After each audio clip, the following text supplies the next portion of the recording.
What's happening, y'all? Listen, check it out. This video right here, we're going to talk about the narcissist and emotional incest.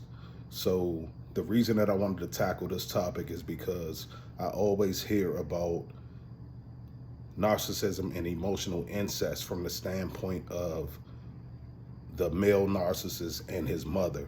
And usually they're always talking about, that whole son husband situation. So where basically the mother basically tries to turn the son emotionally into the husband. Like she basically don't have any boundaries. She's making him, the man of the house at extremely young age, that kind of thing. She basically talks about emotional things with her child, stuff that you would normally talk to your husband or your significant other, or, your spouse about. They are like dumping those emotions onto the child and things like that. So I always hear about it from like that standpoint.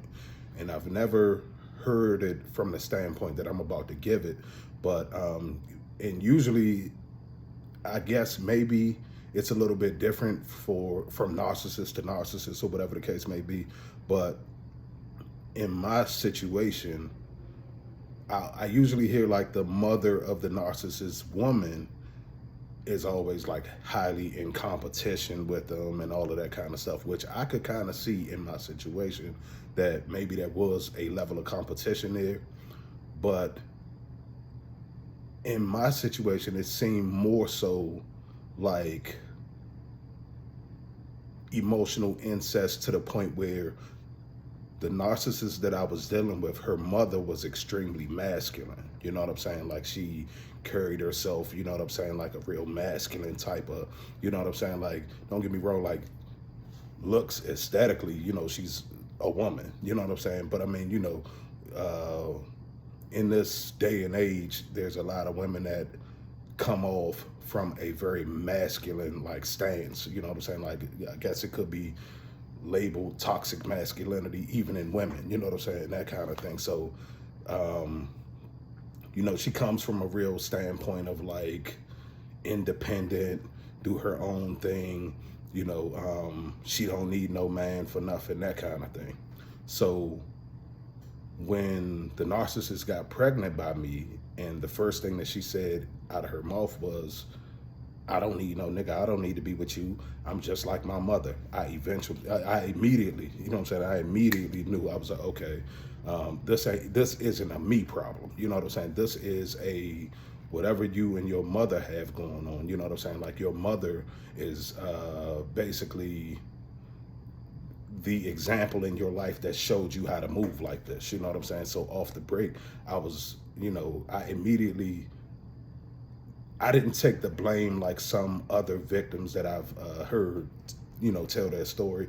A lot of the victims that I've heard, they basically felt like they were guilty because the narcissist was basically projecting onto them that they had done all of these different things, or, they real good at manipulating the situation and trying to flip it and twist it back onto you.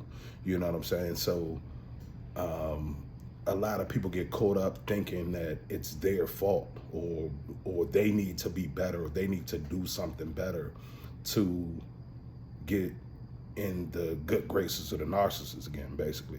You know what I'm saying? So that's one of the things that you know what I'm saying, it was just one of the things that I noticed in my situation, that it honestly felt more of, and excuse my language, y'all, you know what I'm saying, but it felt more like a pimp and hoe type of situation, you know what I'm saying, with the narcissist that I was dealing with and her mother. You know what I'm saying? Her mother, like I said, came off with like extremely masculine energy when I met her. You know what I'm saying? Her energy was like extremely masculine. And then what ended up, like I said, because I knew that what transpired between us wasn't my fault, I never took it as my fault. I never like tried to, I never even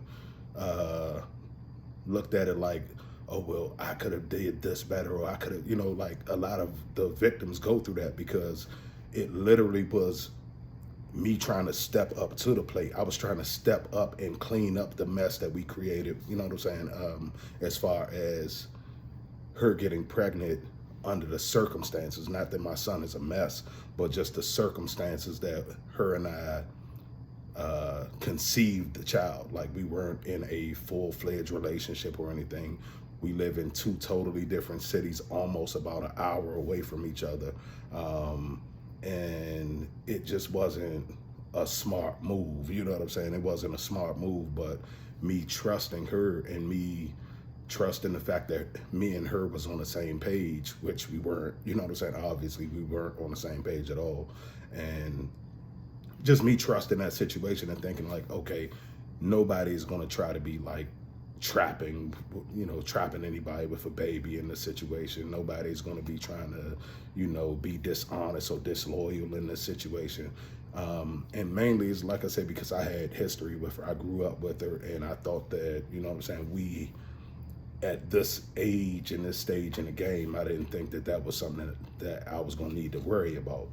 So, but what ended up happening, like when she basically yelled out, well, I don't need to be with you, I'm just like my mother, this, that, and the third, I just kind of fell back and started like really monitoring the situation and looking at like how they were moving, how she was moving, how her mother was kind of quiet, but I could tell she was kind of the one that was pulling the strings behind the scenes, you know what I'm saying? So it seems like the mother is the real queen bee, you know what I'm saying? But in my situation, it came off to me, and the reason that I'm doing this video is because, like I said, this video is about emotional incest, you know what I'm saying? So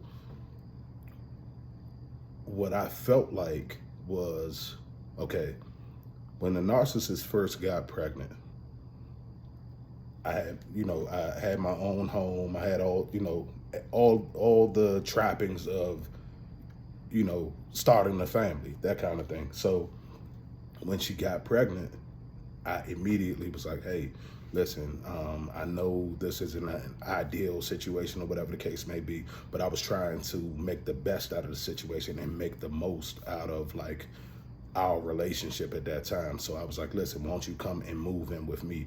You always at my house anyway. You're always here. You're always spending time with me. You're always, you know what I'm saying, up under me. But basically I realized that all of that being up under me, all of that being at my house, that was just a bait to get pregnant. You know what I'm saying? That was her way of, okay, I'm going to hang around him long enough. I'm going to string him along long enough until I get pregnant. And then as soon as she got pregnant, like literally, like I say, she got pregnant on a Friday night. The next day, Saturday night, I don't need no nigga. I don't need to be with you. I'm done. It is what it is. So basically that was how that whole situation worked out. I was ghosted. I was out of the loop, and her mother basically stepped into my position as a man. You know what I'm saying? So, and that's kind of how it felt. You know what I'm saying? So when I asked her, hey, listen, won't you move in with me? You know what I'm saying? Like, we got a baby on the way. You're always here anyway. You know what I'm saying? Like, why don't you move in with me? She's like, oh, no, I would never. Like, you know what I'm saying? And I'm like, why would you get pregnant by somebody that you don't have any intentions on dealing with, or whatever the case may be? And we were having this back and forth conversation. And I remember specifically saying, and I didn't really realize and put that together at the time, but I remember specifically saying,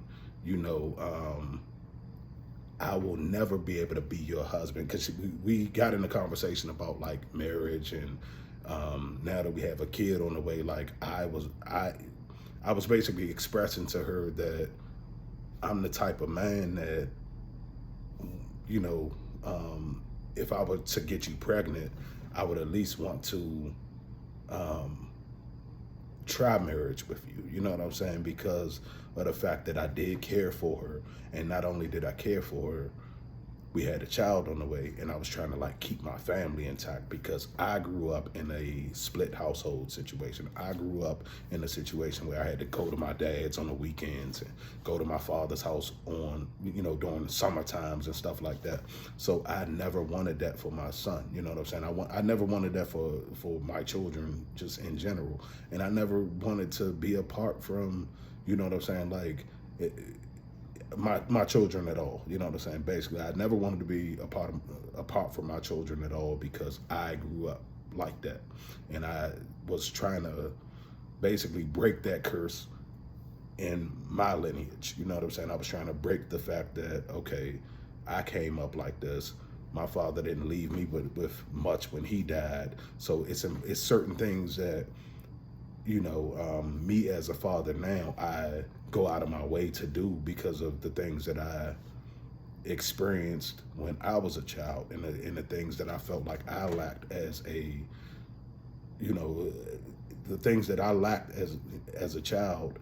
I wanted to at least make sure that I gave my son those things now that I know better. You know what I'm saying? A lot of what I may have went through was because my dad or my parents at that time, knowledge is something that we keep driving forward, basically, so the things that they learned in the culture that they lived in at that time, it may have not been feasible for them to do certain things. You know what I'm saying? I understand the struggle because I came up in it as well.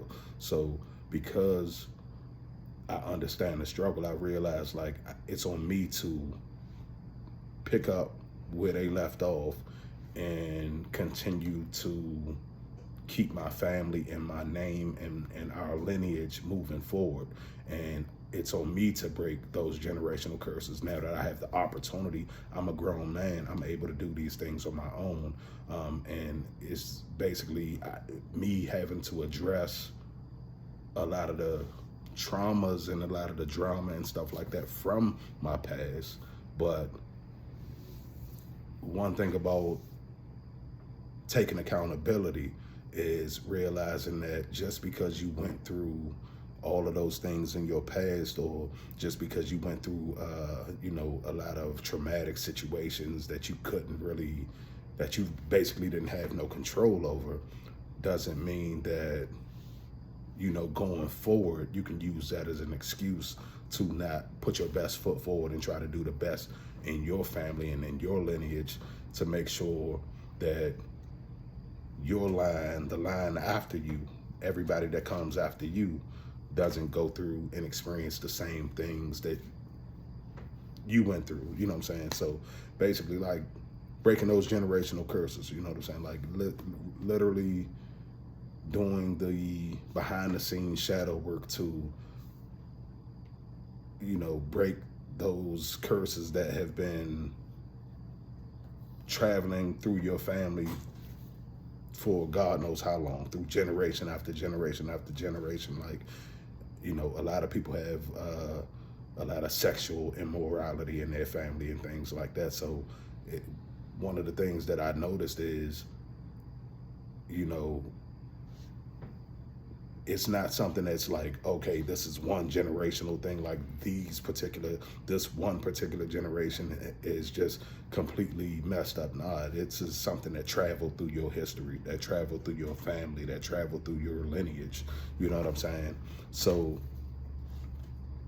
basically, like I said, getting back to the narcissist and her mother, it seemed more so like a pimp and a hoe situation rather than a mother and a daughter situation. Or it seemed more like the role that I should have been playing, because her and I were in what I thought was a relationship or whatever the case may be. Her and I were the ones that laid down and she got pregnant. I'm the father of the child and this, that, and the third. It seemed like her mother stepped into the role that I should have been playing, and she was like submissive and all of that kind of stuff to her mother in that situation. And anything that I had to say as far regarding my son or regarding the situation of her being pregnant, any of that kind of stuff, it was kind of like my thoughts didn't matter. But her and her mother and her family structure, it was almost like they were like icing me out. You know what I'm saying? It was like her mother was going to be the father of my child, and she was going to be the mother, and I was just going to be like babysitter on the weekends. You know what I'm saying? And that's honestly how I feel. Now, don't get me wrong, I don't feel like that when I'm with my son. You know what I'm saying? Because of the bond and because of the experiences and stuff like that we have. But I can't lie and say that I don't feel like that in the way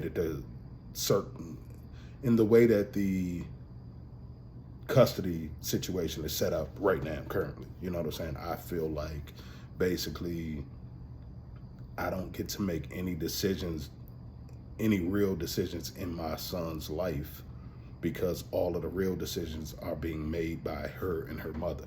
You see what I'm saying? And so it's honestly like her mother, and the reason that, like I said, the reason that I was getting to this video is because I remember specifically saying to the narcissist, like, listen, like I said, we was talking about marriage, and we was talking about, you know what I'm saying, like, I would have rather been married and all of that kind of stuff. And she was giving me like future faking, basically. She was future faking into making me believe, or she was trying to get me to believe, she was trying to basically get me to believe that I was eventually going to be able to marry her and all of that kind of stuff. Like, oh yeah, it's just not the right time right now, but we'll eventually get there, and we'll eventually do this, and yeah, sure. And then even her mother tried to future fake with me as far as like, hey, so what do you think about marriage? And you know what I'm saying? Her mother came to me after, I guess she saw that I wasn't really budging during the smear campaign and all of that kind of stuff. So her mother's like, hey, what do you think about marriage? Like, are you planning on marrying her? Because, y'all got this baby on the way, this, that, and the third. Not realizing that her mother was also in on all of the manipulation. You see what I'm saying? So even her mother was future faking with me. Her mother knew that her daughter had no intentions of marrying me, you know what I'm saying? But she tried to fake it. She basically tried to help her daughter sell her case to me to keep me on the hook a little while longer. You know what I'm saying? She was trying to keep me in the loop a little while longer, and basically keep me on the hush and keep me to shut up. Like, basically keep me on the hush hush about exposing the narcissists and exposing their family for the things that they had done to me. You know what I'm saying? So yeah, basically what I'm trying to get at is the narcissist's mother, was playing the role of me. And I literally told her, I was like, I will never be able to be your husband. And she was kind of looking at me like, well, what do you mean? Why do you say that? And I was like, I will never be able to be your husband because your mother is your husband. You know what I'm saying? And when I said it, I didn't really think about it from an emotional, incestual standpoint. But after I started learning about narcissism, and I started hearing about basically how the narcissist doesn't have any boundaries between them and their children, and basically I was hearing about the emotional incest thing over and over and over again, and I kept hearing about it from the standpoint of the male narcissist and his mother, and basically that's how the male narcissist becomes a mama's boy and all of that kind of stuff. And I always heard that kind of thing, but I never really heard it from the standpoint that I experienced it. And I experienced it from a standpoint of the mother acted more like a man in the situation. The mother seems more like a husband to her daughter, and it wasn't necessarily or at least I didn't see this right off the break of the jealousy between the mother and the daughter and that kind of thing. It was more so the mother had a masculine control over her daughter, if that makes sense. She had like a more masculine control over her daughter, and her daughter had a more submissive, like where I guess if we were in any type of healthy situation and I was going to be the man, the husband in the situation, you know what I'm saying? And I would expect like, something, us to be on the same page and us to work together and all of that kind of stuff. It was like she was compromising with her mother as if her mother had laid down with her and had a child with her. and was disregarding me. So she was pushing me out of the situation and replacing me with her mother. You know what I'm saying? And her mother was now the father. Her mother is now like the father of my child. You see what I'm saying? And that's kind of like, it was weird to me, but it was something that I called out like early in the situation. Like when we first started, this was even before my son came. Before my son came, I'm looking at the situation and I'm like, so you want your mother to be me.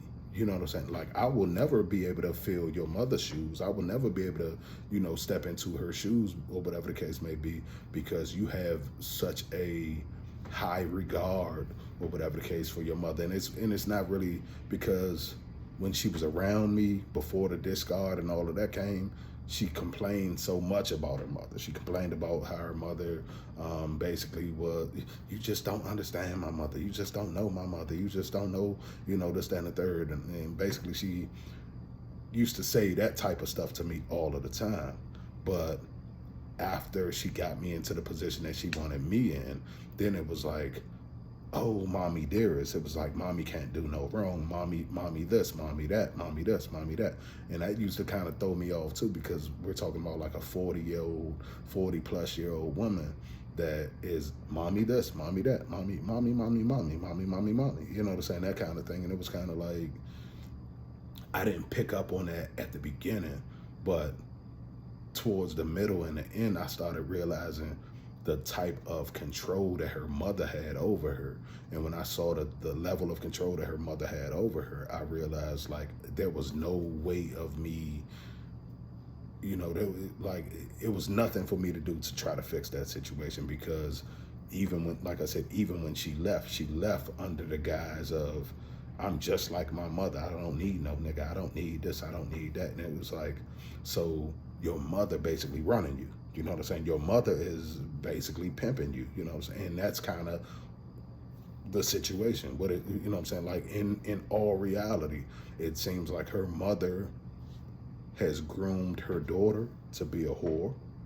You know what I'm saying? To be a hoe and be promiscuous and to jump from guy to guy to guy to guy and see what she can get from all the guys. And it seems like she turned her sons into street thugs. You know what I'm saying? She tried to turn her sons into, you know,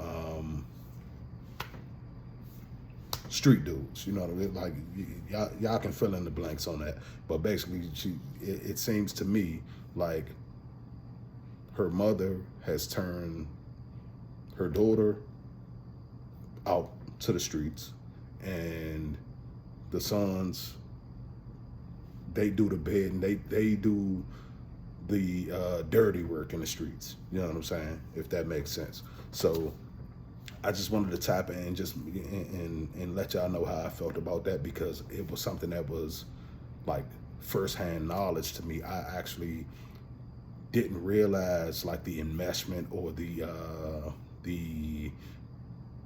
incestual type of situation that I was dealing with until I was like 6 to 8 months out of the situation. Then I started realizing, I'm like I said, I went back to that conversation that I was having with her, and I'm like, that kept ringing in my head that I said that, because I meant what I said in the moment, and I was just saying like, you know, I will never be able to be your husband. I will never be able to be, you know, X, Y, and Z, because your mother hold that spot in your life. You know what I'm saying? Like your mother in a way, you know what I'm saying? Basically, like, and when I said that, she kind of like, it made her freeze, and her, like, she just like froze up, like it stung her, because it was so true that she couldn't deny it. You know what I'm saying? It was one of those type of things where it was like it just hit her in the face, you know what I'm saying, real quick, because it was so direct and so honest, and it came out so sharp and fast, because we were like in the middle of a heated type of situation, and it just came out. And like I said, I didn't really realize what I was saying at the time, and didn't realize, like, that's the thing about the narcissist, is like, you'll be going through a situation with them and you will say certain things, and then later on you'll replay it and be like, damn, that, you know what I'm saying? Like, you'll say certain things just trying to be funny or trying to be like sarcastic or whatever the case may be. And then you'll realize like months later that, oh shit, like, listen, I was trying to be funny when I said that, but you really were out here doing that. You know what I'm saying? Like, I remember a few times where I had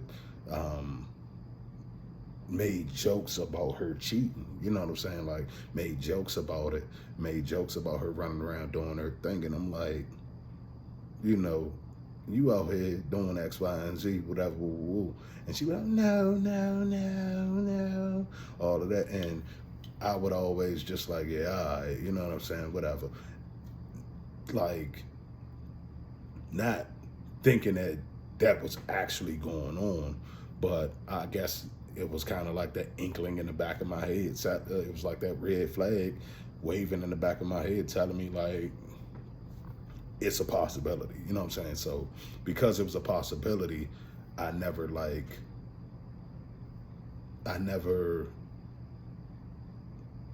swept it under the rug to where this couldn't be a possibility at all. You know what I'm saying? I was always kind of leery, like, you know, I'm hoping that you're not doing that. And I'm hoping that, you know, whatever we had between us, even the friendship that we had between us was stronger or better than that. You know what I'm saying? But it wasn't, you know what I'm saying? And that's the thing about dealing with the narcissist. You'll find out a lot of the conversations that y'all had, a lot of the stuff that you were already picking up on stuff. You know what I'm saying? Like, you were picking up on certain things and probably responding in certain ways and didn't even realize you was hitting the nail right on the head. And I was doing that so often. Like, I was catching her in stuff and catching her in this and catching her in that and catching her in this. And I would just speak on it. And when I would speak on it, at the time, I didn't realize that I had hit the nail on the head. You know what I'm saying? At the time, I didn't realize like, oh, damn, I was right. You know what I'm saying? I was, you know, just being observant and just, you know, kind of throwing out like hypotheticals, like, and then I came to realize like, damn, this is really what was going on. Okay, this is really, okay, yeah, you know what I'm saying? Like, even as far as like, I remember us having a conversation and we were talking about, because I had got ghosted right after she told me she got pregnant or whatever the case may be. And I remember having a conversation with her and I was basically telling her that I'm like, listen, all of the women in my family have basically come to me and been like, make sure that's your baby, because a woman wouldn't start moving like you're doing unless you cheating. You know what I'm saying? Unless you out here and you dealing with 2, 3, 4 dudes at the same time, that's the only way that a woman would get pregnant and then ghost, and then get pregnant and just roll out and just disappear and all of that kind of stuff. So, and then I know how much attention you need. I know how much sexual attention you need. Like, I've been dealing with you, you know, off and on for 10 years now. So the fact that once she got pregnant and just disappeared, now all of a sudden you don't need no attention. Now all of a sudden you don't need sexual attention. Now all of a sudden you don't need just emotional attention, always on the phone with me, always. So I knew that, okay, you're not giving me that attention, so that attention is going elsewhere. You know what I'm saying? Obviously, you want somebody else lying now. You know what I'm saying? Which didn't make sense to me, because I was always like, listen, if you had something else lined up, if you had another dude that you wanted to be with lined up or whatever the case may be, why would you not just wait, leave me, okay, cool, and then go have a baby with him? You see what I'm saying? It didn't make, like, when you're dealing with narcissists, nothing makes sense. You know what I'm saying? And that was one of the things that I still kind of struggle with, because I'm like, listen, it literally makes no sense for a woman to get pregnant by one guy, leave him, and then run off to the next guy. And it's like, why would you not just leave me, go to the next guy, get pregnant? You know what I'm saying? If you just wanted a baby and that's just what it was, and like, you know what I'm saying? But the whole situation is, control. I want to have my cake and eat it too. I want to have you on the hook, and I also want to have this person over here and anybody else that I meet in the future. I want to have all of y'all. But she knew that the only way to keep me involved in the situation at all was to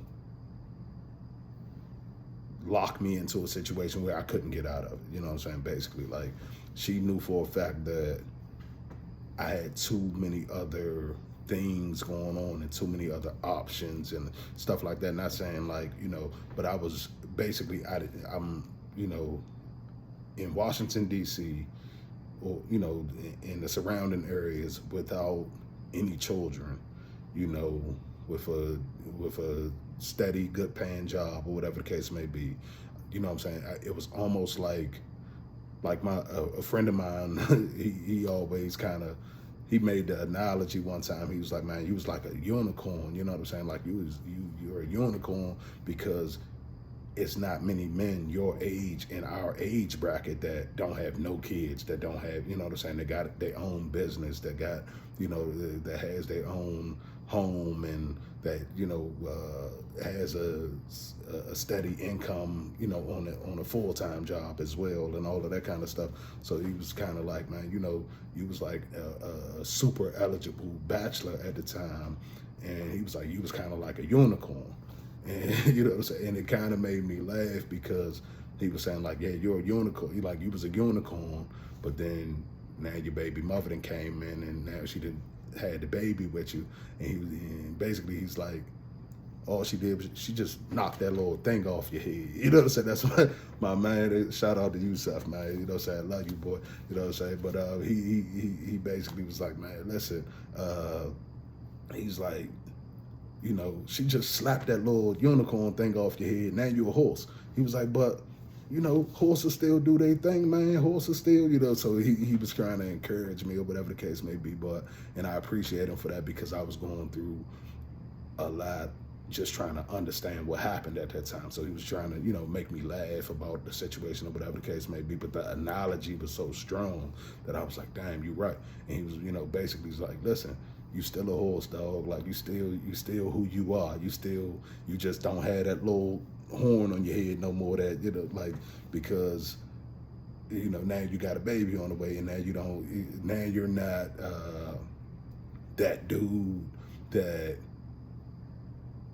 has everything going on and don't have no kids, don't have no baby mama drama, don't have none of that kind of stuff. Like he, I guess, noticed that before the situation happened, I was, I guess, extremely marketable because of the fact that I didn't have any children.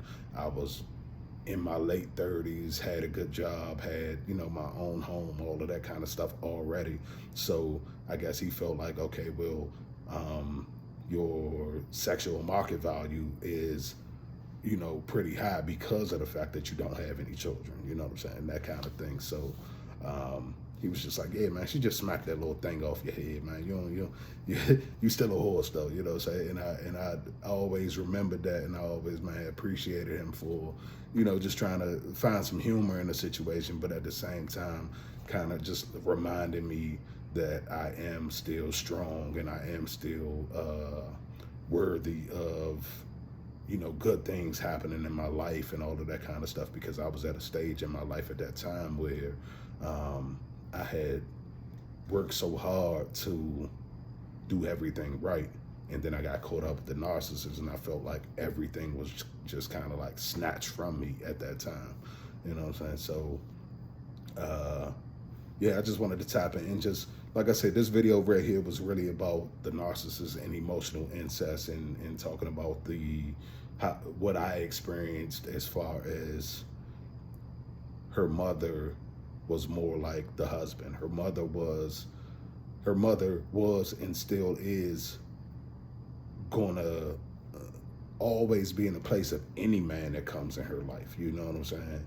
Like, it wasn't just me. Her mother is her husband.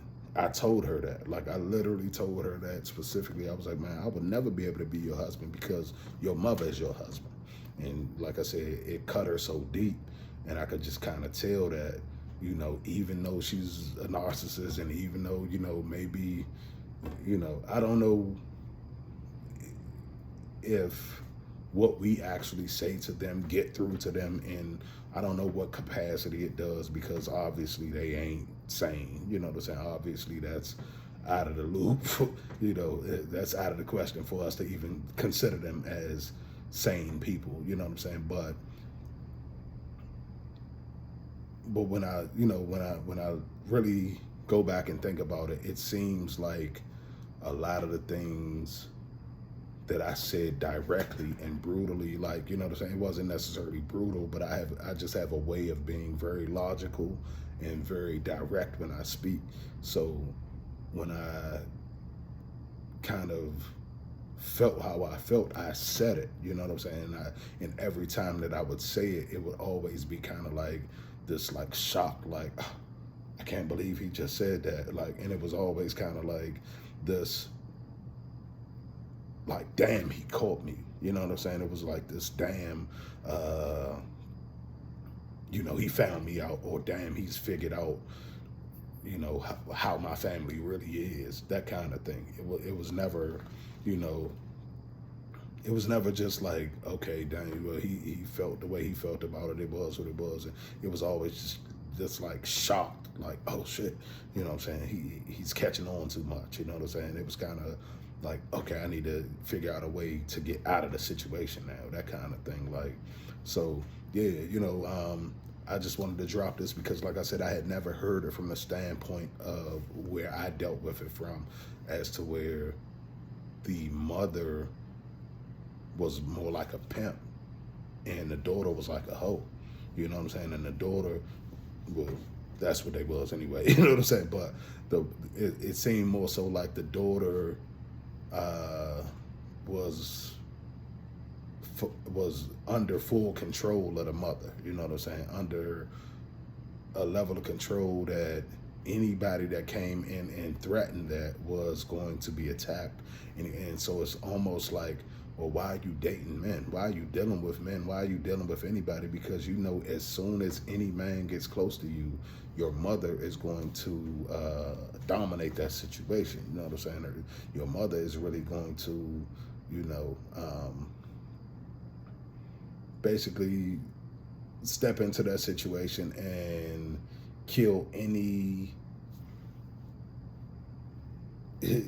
like, any progression that that situation could make. You know what I'm saying? Like, in my situation with the narcissist, like I said, I had all the trappings of like starting a solid, healthy family, but she chose, like, she literally could have came with me, stayed with me. We could have raised our family together, this, that, and the third. I even, not only did I invite her, but I invited her oldest son, you know what I'm saying, which is by another gentleman, but I invited him to, you know, like, man, listen, your son, like, listen, we got a baby on the way.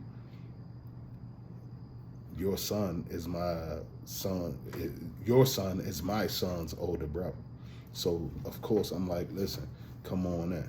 You know, like I was willing to take her in and her son in and just build from that situation. But she literally was like, oh, no, no, no, I would never. Like, you know what I'm saying? And it was kind of like, when she said I would never, it was almost, but you live at home with your mother. You see what I'm saying? It's not like she had her own place, or she had, you know, all of these different things going on, that kind of thing.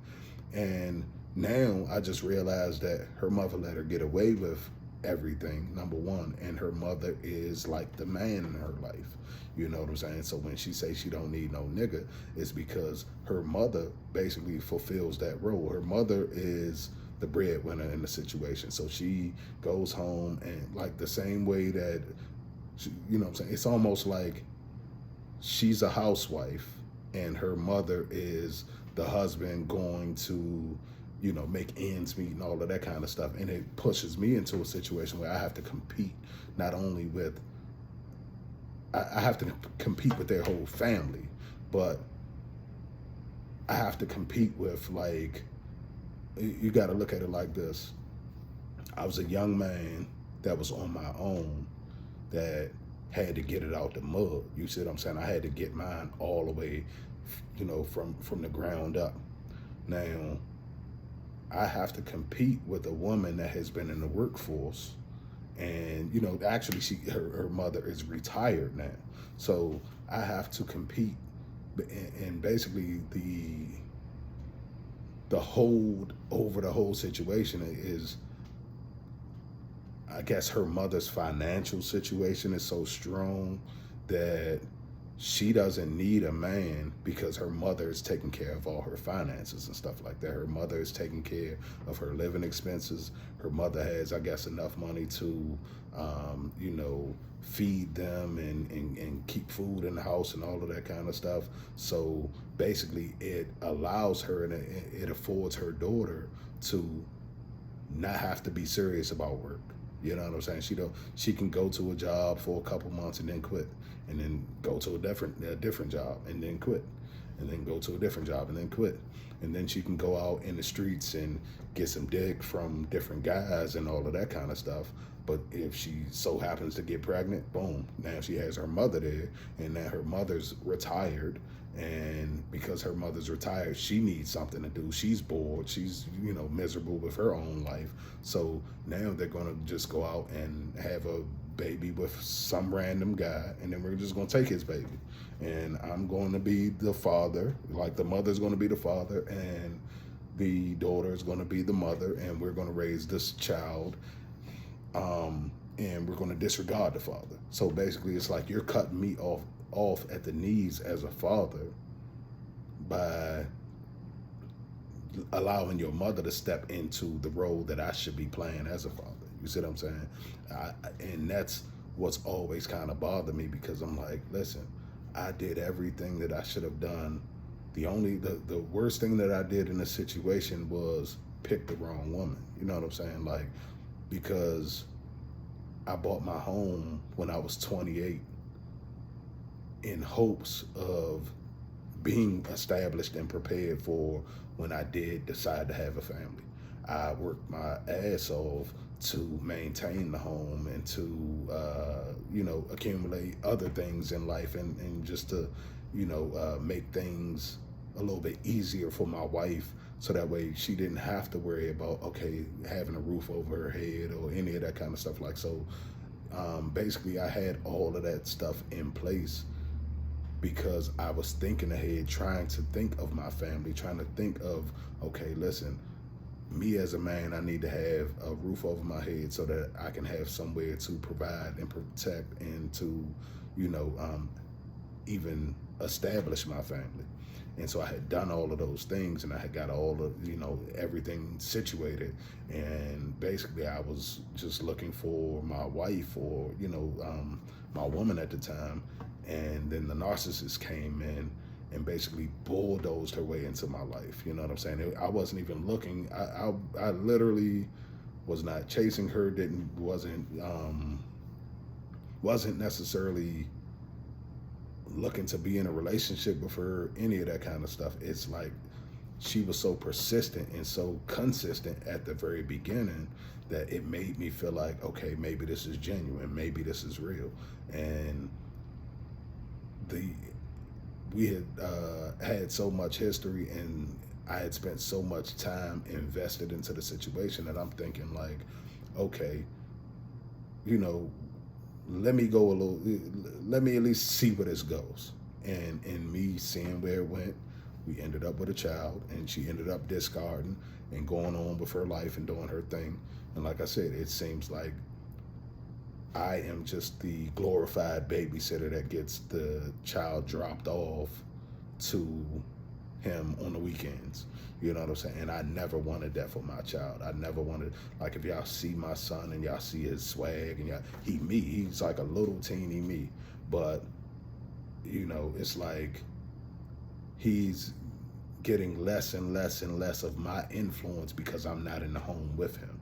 You know what I'm saying? And that's the sad thing about a lot of these women that will just jump out there and say, well, like they want a baby, but they don't want a family. They don't want, I don't need no nigga.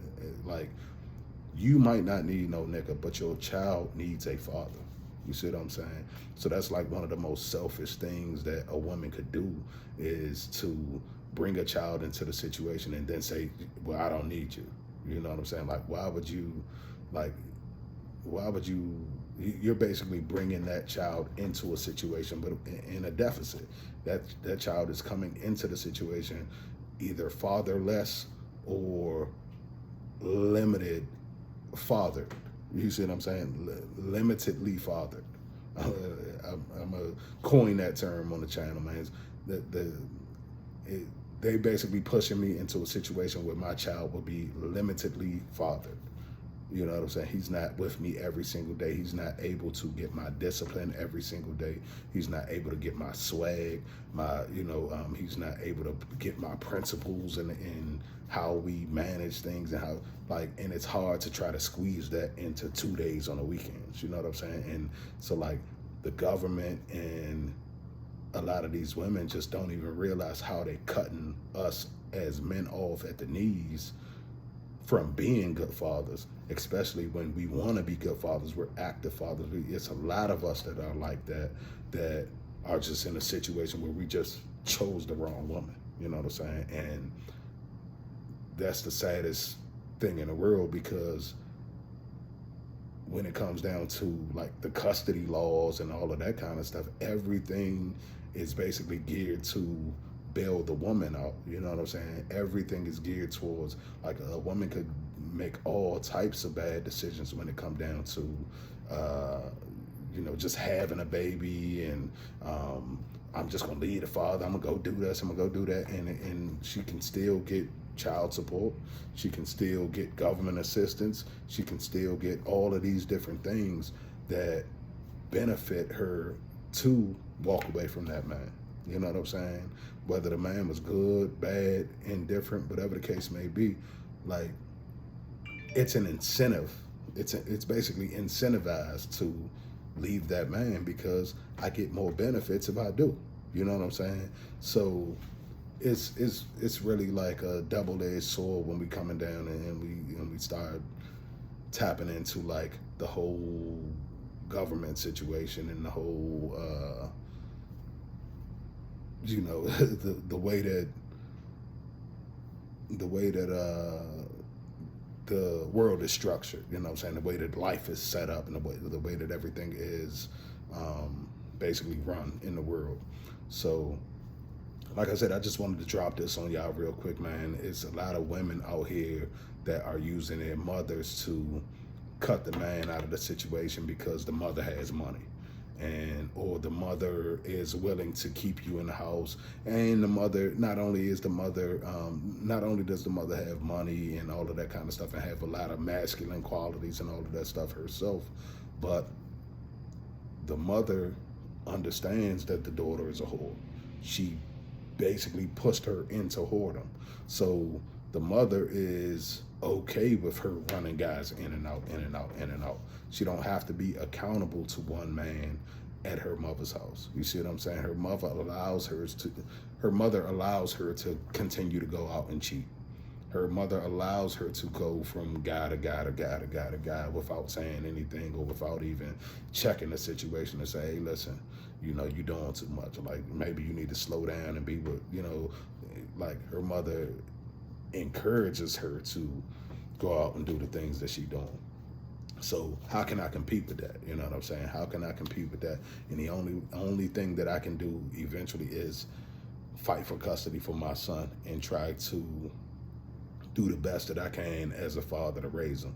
You know what I'm saying? But even that, it's like, I realize that my son needs his mother, and he needs to have some type of an emotional attachment to his mother, you know what I'm saying, as well as he does me. So I, even with everything she's done, even in all of that, I have still tried to see, the importance of keeping my son in a good relationship with his mother.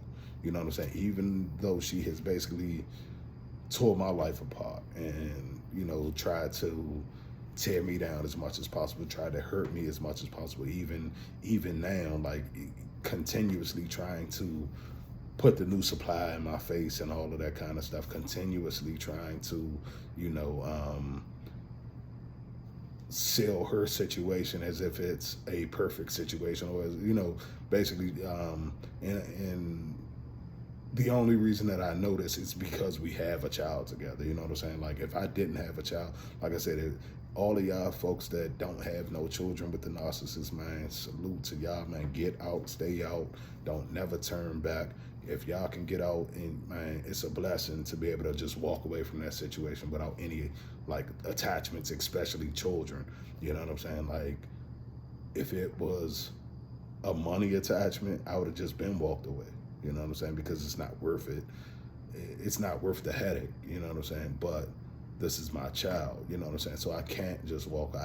I'm so emotionally invested into my child that I can't just walk away from the situation and just be like, all right, it is what it is. But if it was just money, if it was just money in between me and a narcissist, and I could just walk away from the money and just let that be what it is, I would walk away in a heartbeat for my peace, because I can always go out and make more money. You know what I'm saying? So for all of y'all that are stuck into like financial traps and stuff like that, if you know you are dealing with a narcissistic person, listen, that money that y'all fighting over, whatever the case may be, chalk that up. You know what I'm saying? And don't get me wrong, I know it's some big numbers out there. You know what I'm saying? I know I've heard some big numbers on the channel, because narcissists likes to financially abuse victims as well. So I've heard of huge numbers out there of like, oh, this person stole $100, $200, $300,000 from me, and all of that kind of stuff.